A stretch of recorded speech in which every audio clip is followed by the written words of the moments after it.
نیکی دوسری نیکی کا سبب بنتی ہے، ایک نیکی کے بعد دوسری نیکی کا موقع۔ اس طرح معاذ اللہ ثم معاذ اللہ ایک گناہ کرے تو بندہ دلیر نہیں ہو جاتا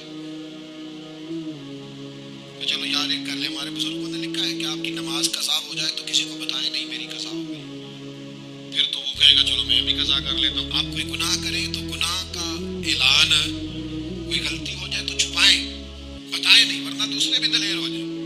میں ایک تجزیہ نگار کو پڑھ رہا تھا، وہ کہہ رہا تھا کہ میڈیا پہ جو ہم دکھاتے ہیں نا چینلوں پہ، تو ہم تو وہ انٹرویو لے کے نا کسی مجرم کا کہ میں نے یہ کیا میں نے وہ کیا، تو آپ تو لوگوں کو گناہ کے طریقے بتا رہے ہیں، آپ لوگوں کو دلیر کر رہے ہیں کہ اس نے کر لیا تو میں کر لوں گا تو کیا ہو گیا۔ ایک گناہ دوسرے گناہ کا دروازہ کھولتا ہے، اسی طرح ایک نیکی دوسری نیکی کا سبب بن جاتی ہے۔ عارف رومی فرماتے ہیں کہ شخص نے اپنے مرشد سے پوچھا تھا کہ حضور مجھے کیسے پتہ چلے گا کہ میرا ذکر قبول ہے؟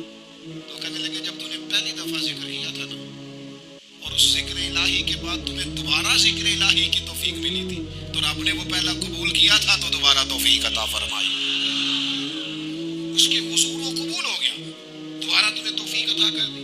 ایک نیکی دوسری نیکی کا سبب۔ اگر آپ نیک ہونا چاہتے ہیں تو نیکیاں کرنی شروع کر دیں۔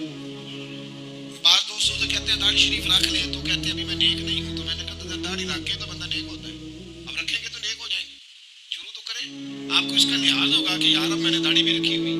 ایک نیکی دوسری نیکی کا رستہ کھولتی ہے، ایک نیکی دوسری نیکی کے لیے راہ کو کشادہ کر۔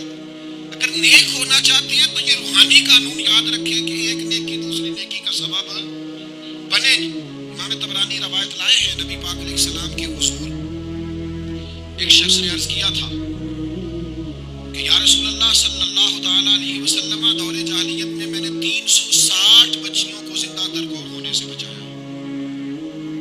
ان کے ماں باپ اور ان کا باپ جو تھا وہ معاذ اللہ ان کو زندہ دفن کرنا چاہتا تھا، میں نے اونٹ دے کر بچیوں کو بچایا، پھر میں نے ان کی پرورش بھی کی۔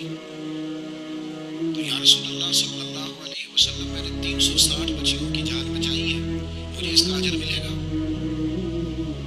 یہ بڑی باریک بات اس شخص نے پوچھی ہے۔ اصول یہ ہے کہ حالت کفر میں جو انسان نیکی کرتا ہے اس کا اسے اجر نہیں ملتا۔ اجر کے لیے ایمان ضروری ہے، ایمان پر اجر مرتب ہوتا ہے۔ جس کا ایمان نہیں اس کو اجر نصیب شرط ہے کہ بندہ مومن ہو تو اس کے نیک اعمال کو